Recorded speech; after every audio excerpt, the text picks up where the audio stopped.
Before we dive into the shadows of this operation, please take a second to hit that subscribe button and turn on notifications. This is a long story and you won't want to miss a single detail. The rain in Tel Aviv that night didn't wash anything away. It only made the neon lights of the city bleed into the asphalt, creating a kaleidoscope of distorted reflections. High above the wet streets, in a nondescript office building that officially housed an import-export logistics firm, the air was bone-dry and smelled of stale coffee and ozone. This was the pit. It wasn't underground physically, but spiritually, it was the deepest place in Israel. Avner stood by the floor-to-ceiling window, looking at his own reflection superimposed over the city. He was a man composed of sharp angles and graying stubble, wearing a leather jacket that had seen more border crossings than most diplomats. He was 50, but his eyes were ancient. He was a Katza, a field intelligence officer, but tonight he was something more predatory. "He moved," said a voice behind him. Avner didn't turn around immediately. He watched a drop of rain trace a path down the glass. "Are you sure, Yael?" Yael, a woman in her late 20s with eyes rimmed red from exhaustion, sat surrounded by a fortress of monitors. She was the best cyber analyst Unit 8200 had ever produced before the Institute poached her. On her screens, waterfall cascades of data flowed in real time. Thermal imaging, intercepted radio frequencies, satellite telemetry, and human intelligence reports. "I don't deal in maybe, Avner." "You know that," Yael said, her fingers flying across a mechanical keyboard that clicked like hail on a tin roof. "The biometric gate analysis from the drone feed over Sector 4 confirms it. 98.6% match. It's him. It's the ghost." The ghost.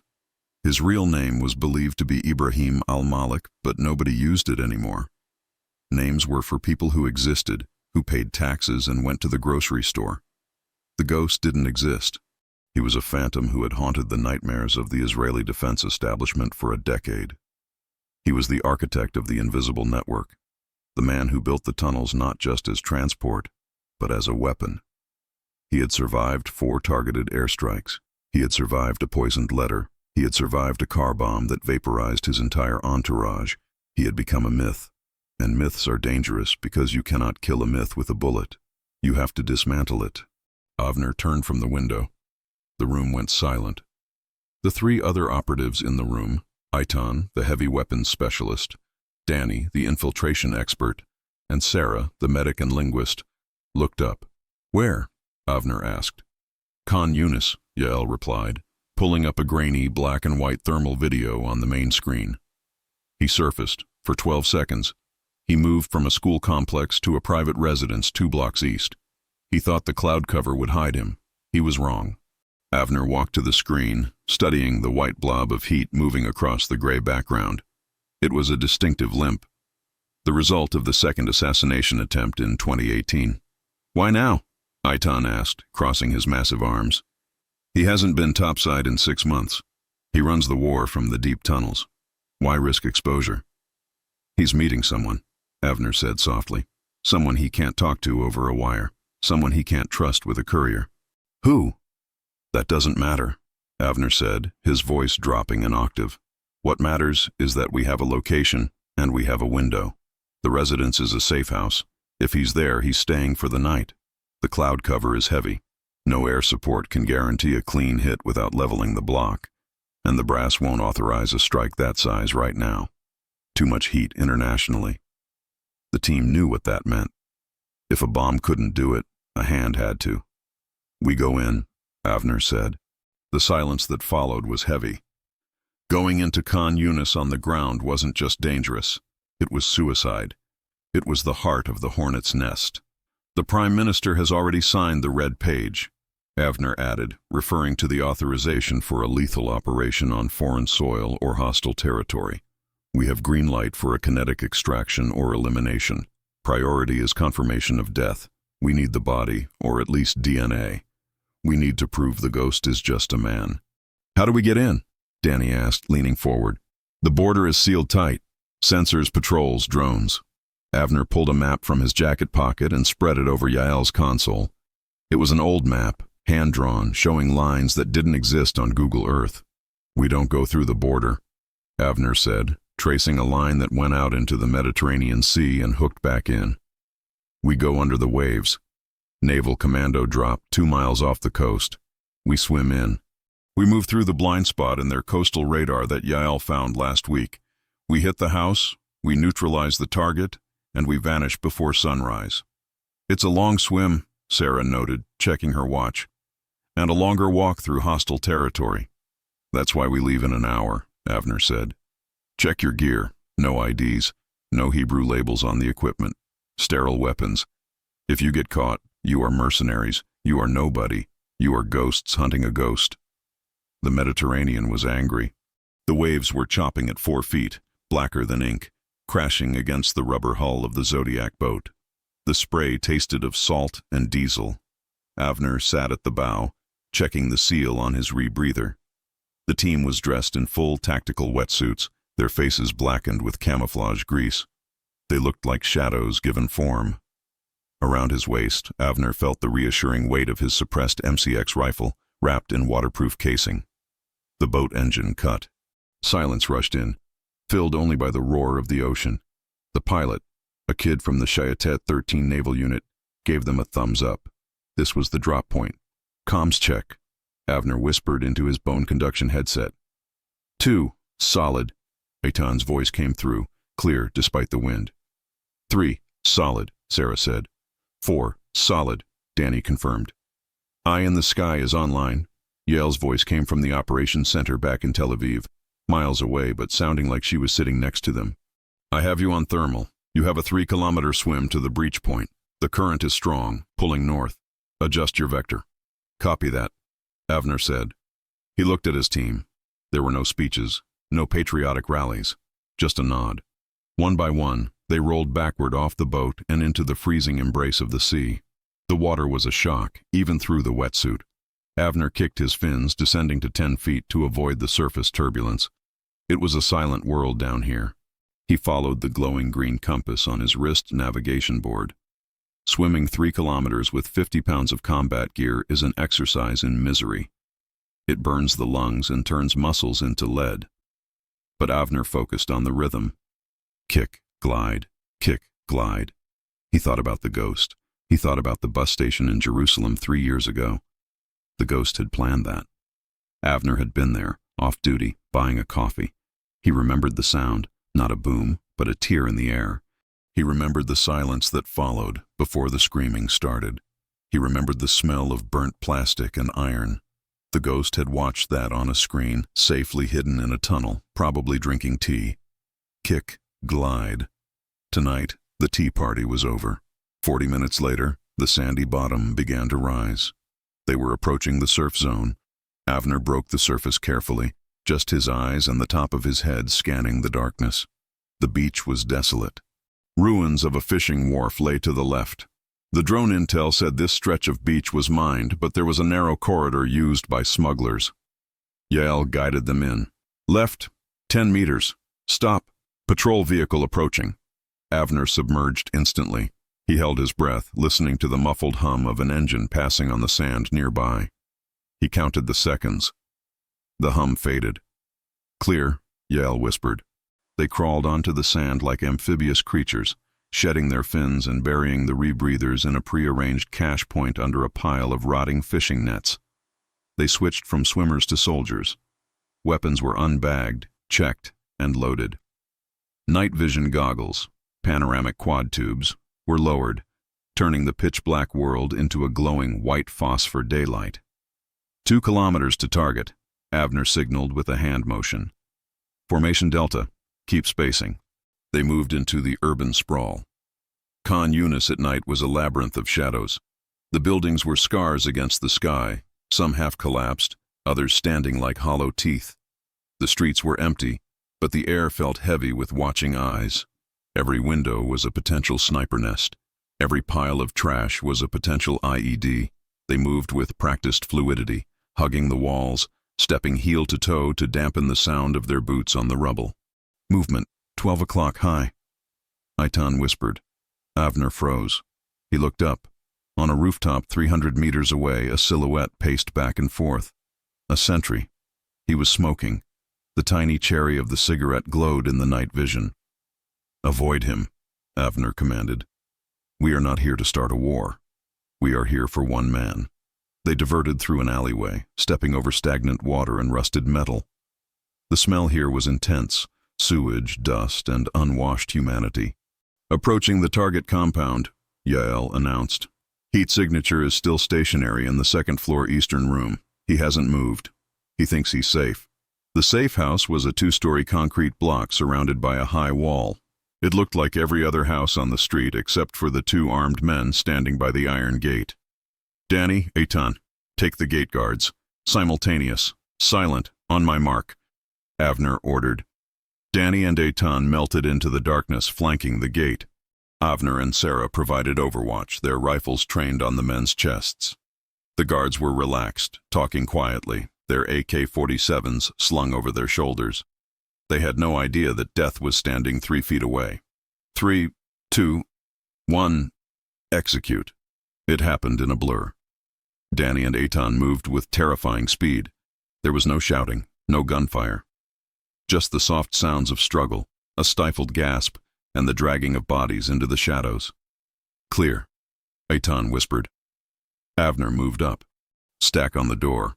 Sarah, you have rear security. Watch the street." They reached the heavy steel front door.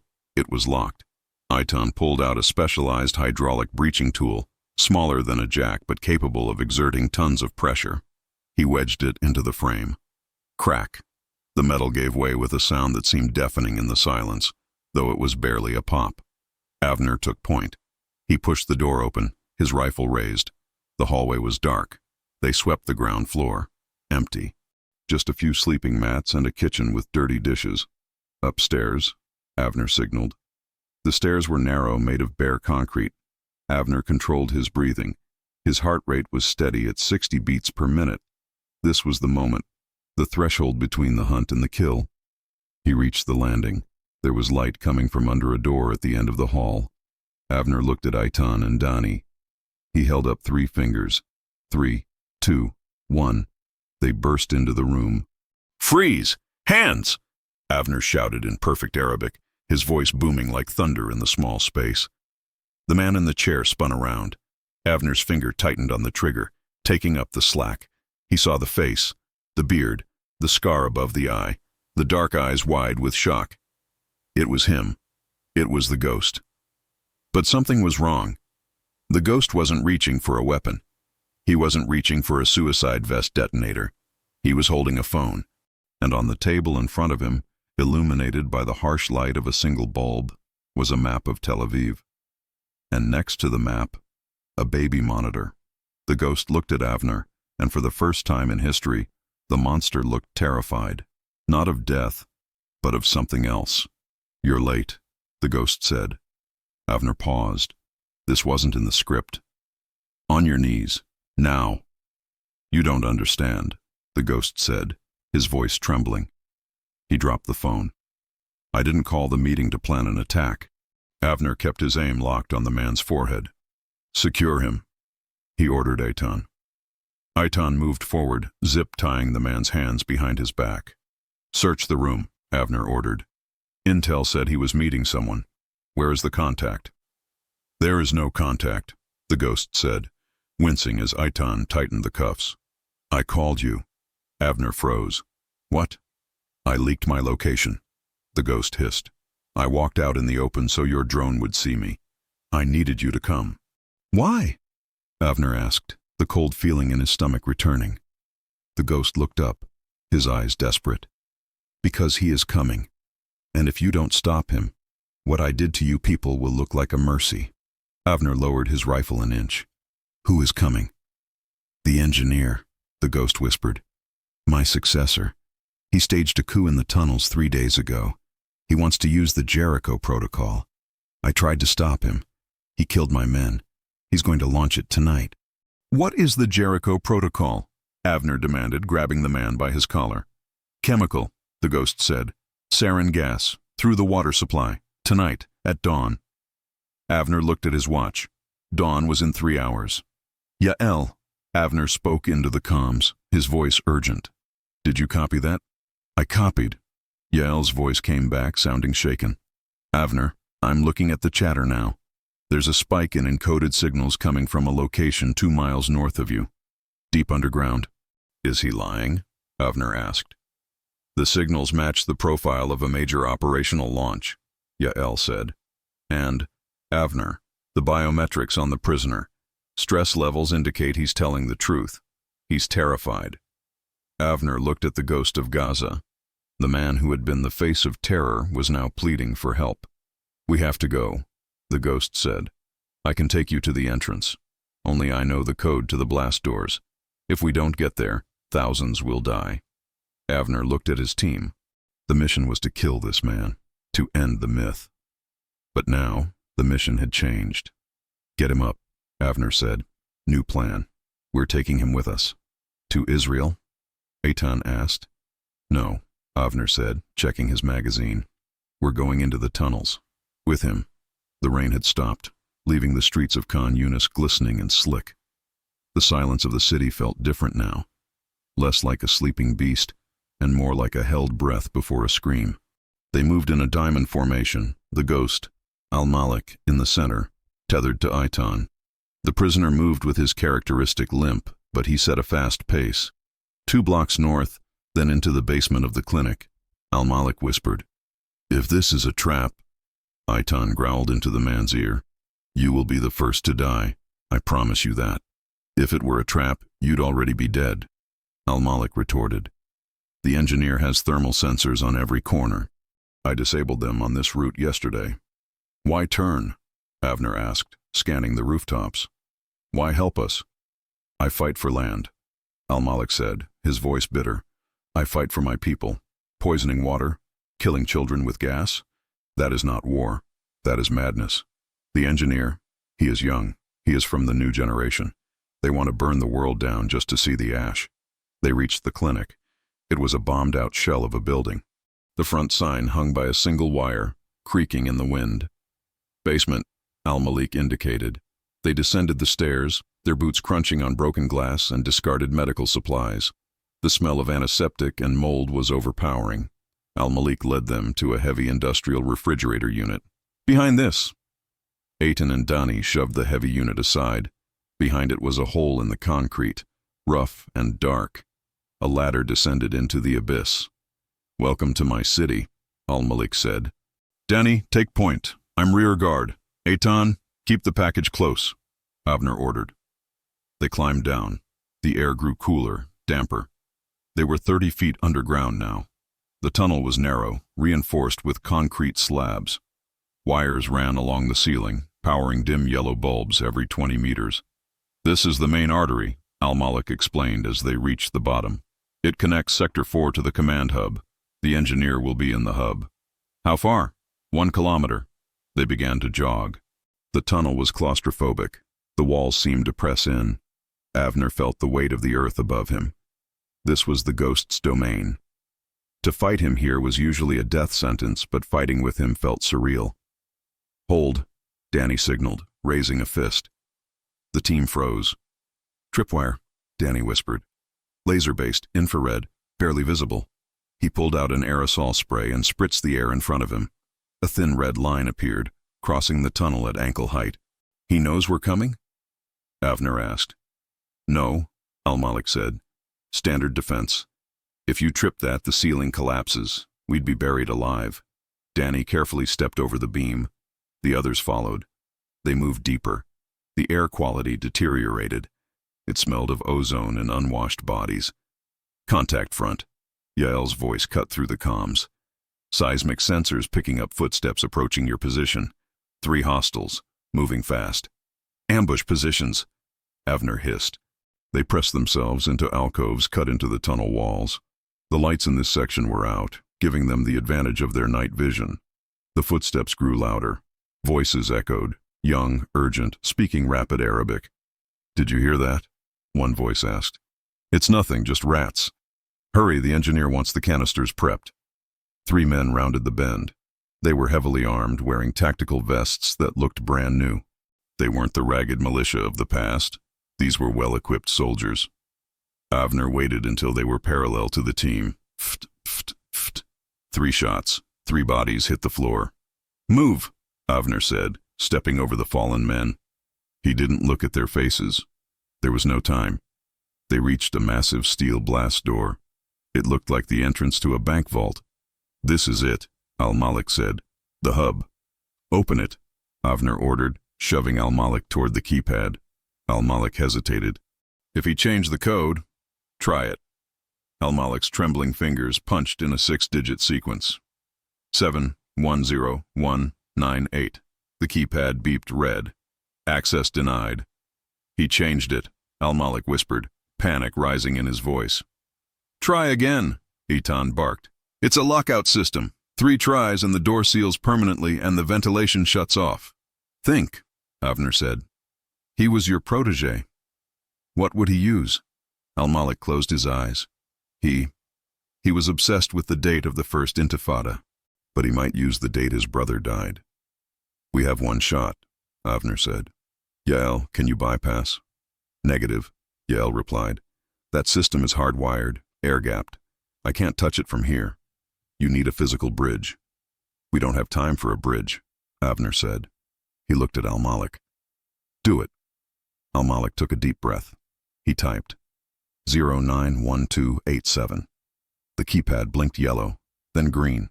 A heavy mechanical clank echoed through the tunnel. The door hissed, the hydraulic seals releasing. "You really are the master," Avner muttered. "Not anymore," Al-Malik said as the door swung open. The room beyond was massive. It was a command center that rivaled the pit in Tel Aviv. Banks of servers, huge maps on the walls, crates of munitions stacked high. And in the center of the room, standing over a silver canister the size of a beer keg, was a young man. He held a tablet in his hand. He looked up, surprised. Then he smiled. It was a cold, empty smile. "Teacher," the engineer said, "you brought guests." "Stop this, Walid," Al-Malik pleaded, stepping into the room. "This is not the way." "The way is whatever works," Walid replied. He tapped the screen on his tablet. "And this works." A timer on the wall above him started counting down. 10-1 now. "What did you do?" Avner shouted, raising his rifle. "Pumps represent," Walid said calmly. "In 10 minutes the sarin injects into the main aquifer. Tel Aviv will be drinking death by morning."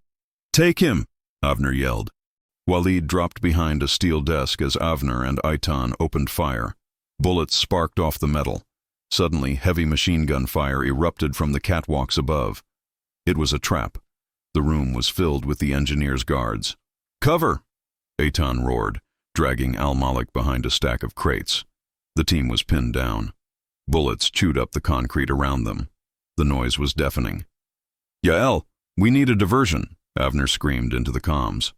"I can't hack the door, but I can hack the ventilation," Yael shouted. "I can reverse the fans. It will create a dust storm in there." "Do it!" Seconds later, a high-pitched whine filled the room. The massive industrial fans on the ceiling groaned, then stopped, then spun violently in reverse. Dust, loose papers, and debris from the floor were sucked up into a blinding vortex. Visibility dropped to 0.